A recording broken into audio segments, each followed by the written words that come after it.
Point mounting insects is a very important technique, very important preparation technique. Since most insects are small, understanding point mounting and doing a good job at it is very important. First thing you need is some good paper. We use an archival quality 2-ply Bristol board. This paper is guaranteed to last a long time. And a commercially available point punch designed specifically for punching insect points. These point punches come in a number of styles, but they're very similar. What you want to make sure you get is a very fine tip on the points that are produced. Once you have your points, they need to go on the pins at a uniform height. They should be pinned in the center of the base. What we do is we literally line up hundreds of these at a time. And again, pin in the center of the base. Most pinning blocks, you would use the uppermost level of the pinning block as your height for the points. That helps give you a nice standard uniform appearance to your collection, and also gives you nice uniform specimens for your collection. And that helps in keeping the specimens safe when you're handling them.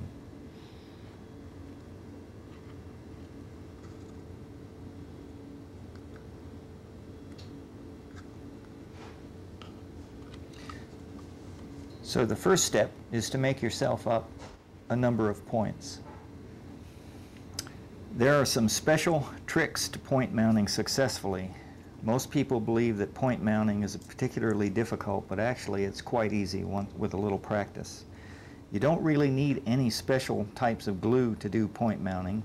Some of the most common used glues for point mounting insects is just Elmer's and any kind of clear nail polish. There are more specialized types of adhesives that many of the specialists use. Generally, I apply a little bit of Elmer's to an open surface so that it begins to dry. The critical thing in point mounting is making sure that the tip of the point is fashioned appropriately for the type of insects that you're point mounting. I have done this so much that I do it without thinking, so let me take you through that one more time. Hold the point by holding the base of the point. Using your fingernail, modify the tip of the point so that it's bent downward and will fit against the insect's body in the appropriate place. Pick up a little bit of glue, pick out your target, roll it upside down, get it into the appropriate position. You want to apply the glue, the tip of the point, to the right side of the insect, about in the middle of the thorax region. Give it a little bump, make sure it's glued on there straight. One more time. Hold the point,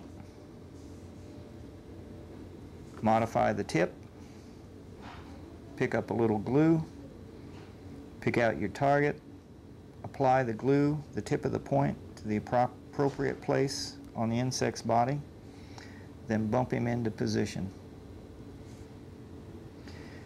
When point mounting, the most important thing to keep into consideration is you want to keep the midline of the underside of the insect clear of glue. You don't want to cover that. The insect has only one midline, and if that's covered, you won't be able to see the particular detail that's on the specimen at that part of the body.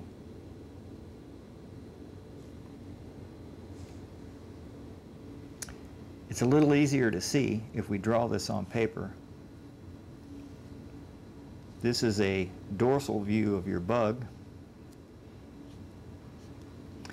You want the point to come in at approximately the shoulder region, this being the head of the pin.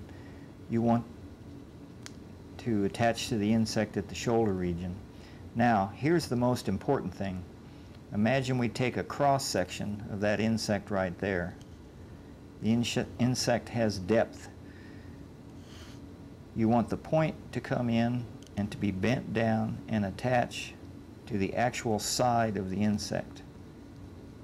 This black spot here represents the glue.